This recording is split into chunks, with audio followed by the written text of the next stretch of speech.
سابق chairman deputy chairman مولانا عبدالغفور ہزاروی صاحب، سردار یوسف صاحب، مجید ہزاروی صاحب، معزز حاضرین، سچی بات یہ ہے کہ میری طبیعت کوئی ہفتہ اشرہ سے گلے خراب تھا تو میں شاید نہ آتا، لیکن جو مجھے معلوم ہوا کہ یہاں ایک تقریب ایسی منعقد ہو رہی ہے جو مولانا عبدالحکیم ہزاروی کی یاد میں بھی ہے اور ان کی شخصیت کے بارے میں ایک کتاب بھی ہے، تو میرا خیال ہے کہ یہاں بڑے بڑے سینئر علماء کرام تشریف رکھتے ہیں۔ نوجوان طالب علموں میں تھا، میرے ساتھ اور بھی دوسرے لوگ تھے، ہم لوگ مولانا عبدالحکیم ہزاروی صاحب اور مولانا غلام اللہ صاحب کے مدرسوں میں جایا کرتے تھے۔ میں طویل عرصہ تک مولانا غلام اللہ صاحب کے ہاں جمعہ کی نماز باقاعدگی سے ادا کرتا تھا۔ پھر دوسرا ہمارا جو تھا وہ بنی میں مدرسہ فرقانیہ تھا۔ مجھے ان لوگوں کا میں بیٹھنے کا اعزاز حاصل ہوا ہے۔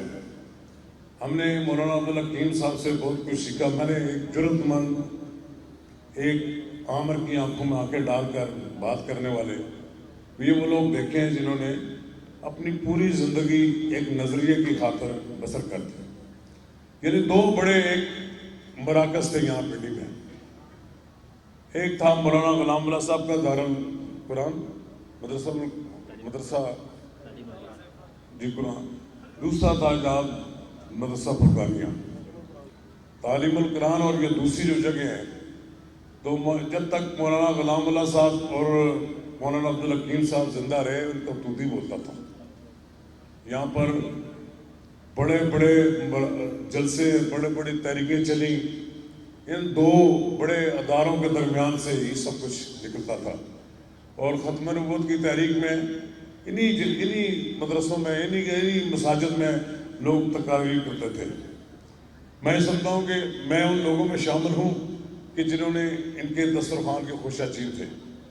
میں مولانا عبدالحکیم ہزاروی صاحب کے ساتھ محبت کا اظہار یہ تھا کہ میرے اپنے عزیز و اقارب بھی چودھری نذیر صاحب جو چپڑا گناہ والے ہیں، وہ ان کی جمعیت علماء اسلام کے جنرل سیکرٹری تھے پنڈی کے، تو بڑی ایک قربت تھی۔ پھر مولانا عبدالحکیم صاحب اپنے وقت کے بڑے جید علماء میں شمار ہوتے تھے جنہوں نے اس بات کا اعزاز حاصل ہے کہ اس ملک میں قادیانیوں کو اقلیت قرار دینے میں جو تحریک چلی اس کو نتیجہ خیز قرار دینے میں مفتی محمود کا، پروفیسر غفور صاحب کا، اور اسی طرح مولانا شاہ احمد نورانی صاحب کا اور دیگر شخصیات کا انہوں نے ساتھ دیا۔ میں سمجھتا ہوں کہ وہ ان کو بنیادی طور پر جو سپورٹ ملی انہی لوگوں کی طرف سے ملی۔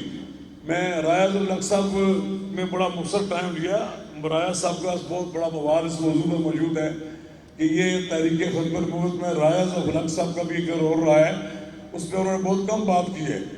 میں سمجھتا ہوں کہ رایاض الحق صاحب بھی اپنے دور میں ختم نبوت کی تحریک کا کوئی آدمی ہو اس کے لیے وہ کھڑے ہوتے تھے، اس کے لیے آواز بلند کرتے تھے، اس کے لیے ایوانوں میں بات بھی کرتے تھے اور بات بنواتے بھی تھے۔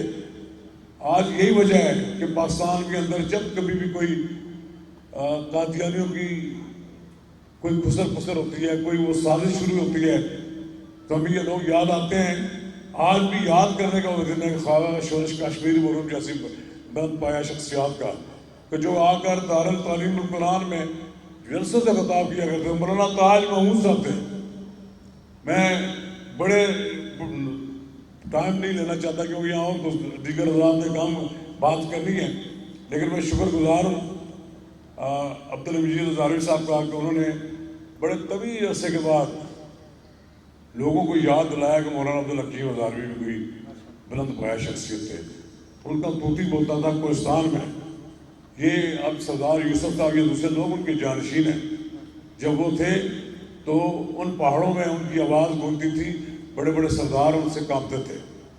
میں سمجھتا ہوں کہ آج بھی اگر یہ لوگ سب متحد رہیں اور اکٹھے رہیں تو کوئی شکست نہیں دے سکتا۔ شکریہ۔